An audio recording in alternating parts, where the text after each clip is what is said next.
Welcome to my channel Anuradha's kitchen. সবাইকে নমস্কার ও শুভেচ্ছা জানিয়ে শুরু করছি আজকের রান্না। বাংলাদেশের দক্ষিণ অঞ্চল খুলনা, এখানকার প্রায় প্রতিটি বাড়িতেই রয়েছে ছোট বড় চিংড়ি মাছের ঘের। অন্যান্য মাছও চাষ করা হয়। বাড়ির একটু কাছেই রয়েছে সুন্দরবন জঙ্গল। গলদা, বাগদা, চিংড়ি ও অন্যান্য সাদা মাছের পাশাপাশি গুলপাতাও বাণিজ্যিকভাবে চাষ করা হয়।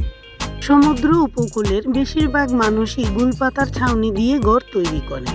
আজ তৈরি করছি উচ্ছে, আলু ও মাছের পাতলা ঝোল।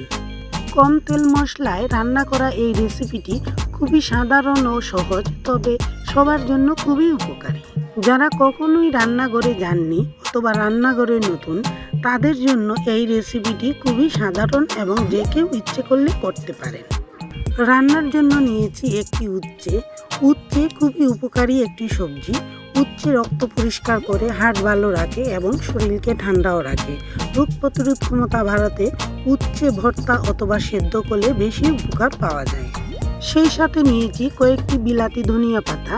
বিলাতি ধনিয়া পাতা ও উচ্ছে দুইটাই পেট ঠান্ডা রাখে, ডায়াবেটিস নিয়ন্ত্রণ করতে সাহায্য করে।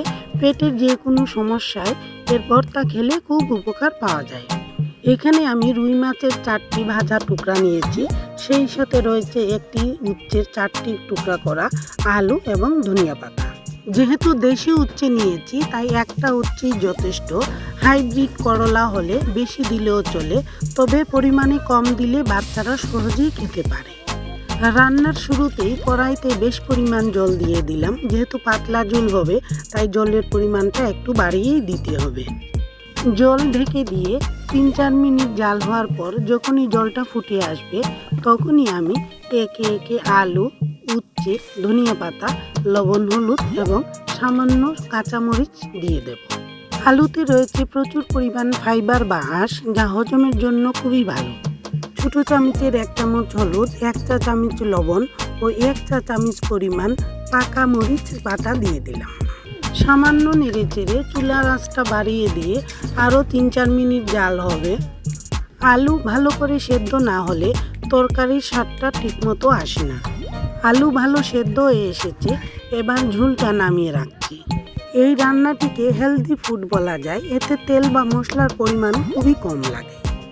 কড়াইটা ভালো করে ধুয়ে নিয়েছি। এবার তাতে সামান্য তেল দিয়ে জিরে এবং সরিষা 1 চা চামচ পরিমাণ ফোড়ন দিয়ে দিচ্ছি। সরিষা ফোড়ন দিলে অনেক সময় বাইরে ছিটকে পড়ে যায়, তাই সামান্য ঢেকে দিলে খুব ভালো হয়। শুক্তো অথবা তিতে জাতীয় যে কোনো রান্না সরিষা ফোড়ন দিলে খেতে ভালোই লাগে। এবার গামলায় রাখা ঝোলটা ফোড়ন দিয়ে দিলাম। সেই সাথে আগের থেকে ভেজে রাখা মাছগুলোও দিয়ে দিলাম। সামান্য নেড়েচেড়ে আবারও 4-5 মিনিটের জন্য ঢাকা দিয়ে রাখবো।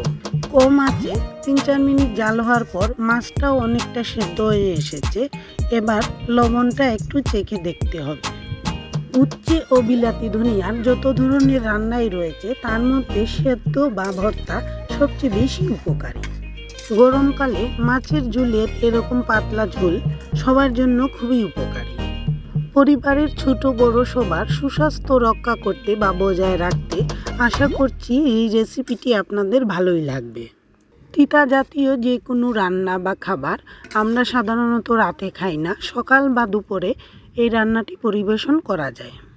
রেসিপিটি ভালো লেগে থাকলে লাইক, কমেন্ট ও শেয়ার করতে ভুলবেন না।